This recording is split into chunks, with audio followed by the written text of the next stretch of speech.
Hi friends and respected teachers and parents, I am Subhavari from 8th class. So before sharing about my idea, I just want to start with a small story. So with that you will come to know what I am going to say about. There was a man who made his living by selling the balloons at a fair. He had all colors of the balloons including blue, red, green and yellow. Whenever his business was slow, he would release a helium-filled balloon into the air, and when the children saw it go up, they all wanted to buy one. They would come to him, buy a balloon, and his sales would go up again. He continued this process all day, and one day he felt someone tugging at his jacket. So he turned around and saw a little boy who asked, "If you release a black balloon, would that also fly?" So moved by the boy's concern, the man replied with empathy, "Son, it's not the color of the balloon, it is what is inside that makes it go up." So the same thing applies to our life. It is what is inside that counts. The thing inside of us that makes us go up is our attitude. So today I am going to say about the attitude. And even our attitude leads to success. Attitude is the most important word in the English language, and it applies to every sphere of the life, including one's personal and professional life. The foundation of the success, regardless of our chosen field, is our attitude. Then, what are the factors that determine the attitude? Yes, there are primarily three factors that determine our attitude. They are environment, experience, and education. These are also called triple E's of the attitude. Let's evaluate them individually. Environment. In countries where the government and political system was good and honest, automatically we can see the people are good and honest. And the reverse is also the true. In a corrupt environment, the honest one will have a tough time, and in an honest environment, the corrupt one will have a tough time. In a positive environment, the marginal's performance output goes up, and in a negative environment, the good performance output goes down. So, we need to step back and look at what kind of environment we have created for ourselves and others. Now coming to the second factor, that is experience. Our behavior changes according to the experience with the people and events in our life. For example, our experience among one people is good and positive, automatically our attitude towards it will be positive. So this is the relation between the attitude and the experience. Now coming to the third factor, that is education. Education is not just academic qualifications. The knowledge strategically applied into wisdom. And education is very important to us. We are drowning in information but starving for wisdom. And not education are to teach us not only how to make a living, but also how to live. So these are the three factors that determine the attitude. Now I just want to move on to my next point, that is positive attitude. Just like an absence of ill health does not equal to the good health, right? At the same way, the absence of the negativity alone cannot make a person positive.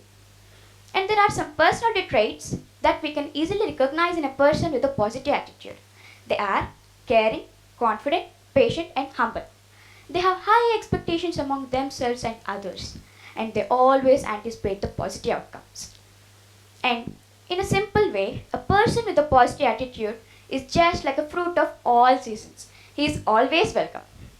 Now coming to the benefits of the positive attitude, there are many and easy to see. But remember, what is easy to see is also easy to miss. Now coming to the benefits, there are many. Some of them are, it improves productivity, increases profits, solves problems, reduces stress, breeds loyalty, and etc. Now, okay, alright. Then how to build and maintain the positive attitude? Yes, there are primarily some principles we need to follow and practice them. And we should be desired to be positive. And their principles are, first one, change focus, look for positive. I just want to start with a small story on this so you can easily understand that. It's a story of David and Goliath. There was a giant named Goliath. It was always bullying the children and harassing them. One day, 17 years old shepherd boy named David visits that village to meet his brothers. And the David asked, "Why don't you stand up and fight against the giant?" But then his brothers were terrified and said, "Don't you see it's too big to hit?" But the David said, "No, it's too big to miss." And remaining all the history, and at the end, the Goliath will die. So we need to be good finders. So let's start looking for what is right in a person or a situation instead of looking what is wrong. So change focus, look for positive. Now coming to the second principle, that is make a habit of doing it now. Even this I just want to start with a small story. It's a story of a little boy who says, when I become a big boy, I'll do this and I'll be happy. And when he become a big boy, he says, when I complete my college, I'll do this and I'll be happy.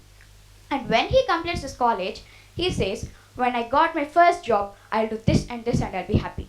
And when he gets his first job, he said, when I married, I'll do this and I'll be happy. And when he married, he says, when the kids get out of the school, I'll do this and I'll be happy. And when the kids get out of the school, he says, when I retire, I'll do this and I'll be happy. And when he retires, what does he see? He sees his life have just gone in front of his eyes. So, if you want to build and maintain positive attitude, just learn the habit of living present and doing it now. And learn the phrase, do it now and avoid procrastination. And I'll say one thing, it will be very useful to us, that is, when people say I'll do in one of these days, it can be sure that it means none of these days. Now coming to the third principle, that is, develop an attitude of gratitude. I think so all of you know the meaning of the gratitude, right? It's just thankfulness. Count blessings, not your troubles. Take time to smell all the roses.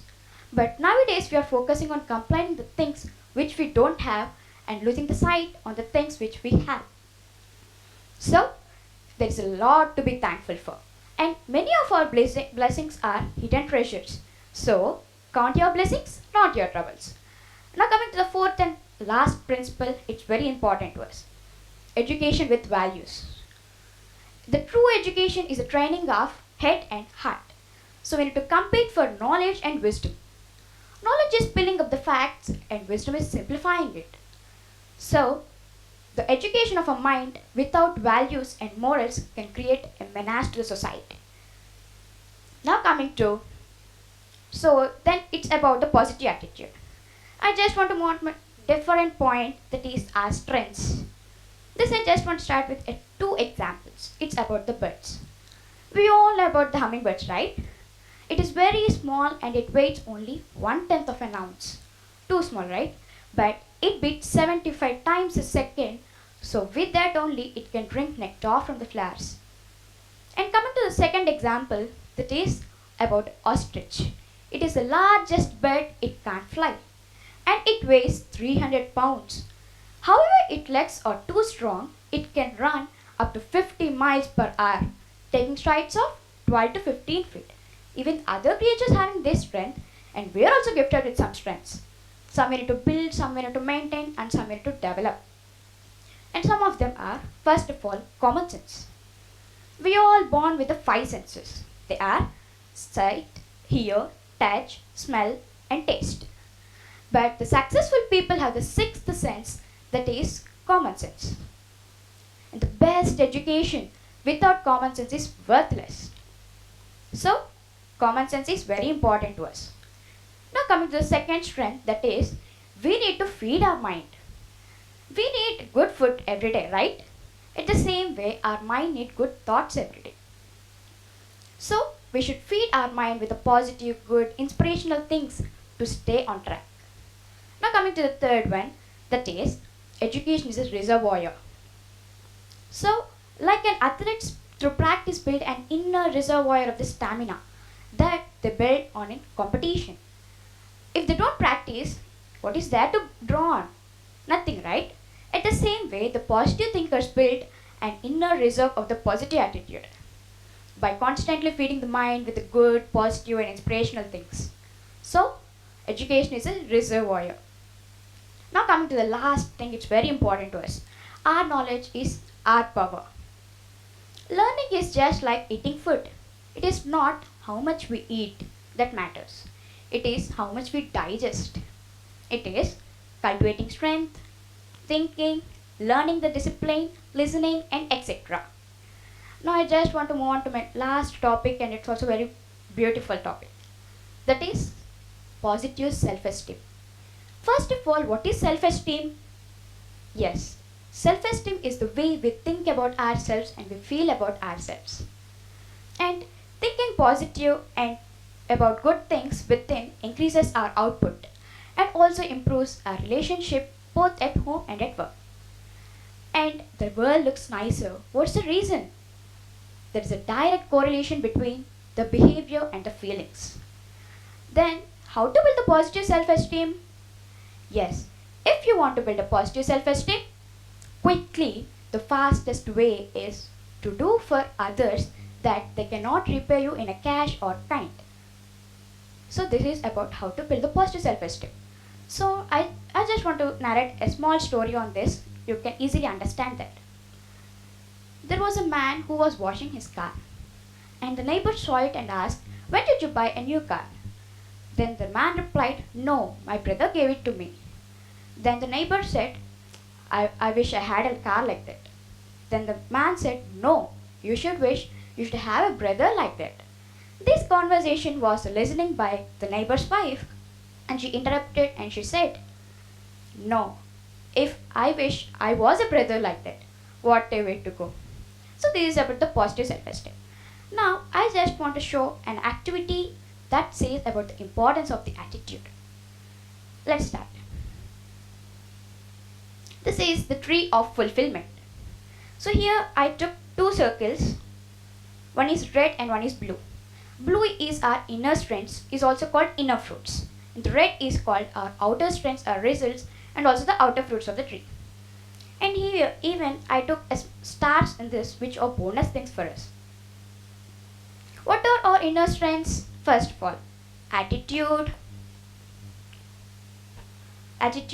discipline, kindness, empathy, and punctuality, and many more, right? And even some more we can say that are common sense and etc.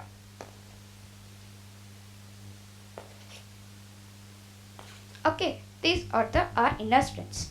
So if we are having all these and we follow and will maintain that, our output will be, first of all, we'll get success. We'll achieve our goals. We'll get fame, money, and everything. And also we'll get, first of all, confidence. And many more, and we'll achieve all the things which we want. So these all are our outer fruits. So these, if we follow all this, we'll get out results like this. And with this, we'll also get some bonus things. They are fame, money, property, identity, and etc. So this is the tree of fulfillment. So attitude is very important to us. So if our attitude is good and positive, automatically our output results will be good and positive. So change attitude, change your life. And attitude is everything.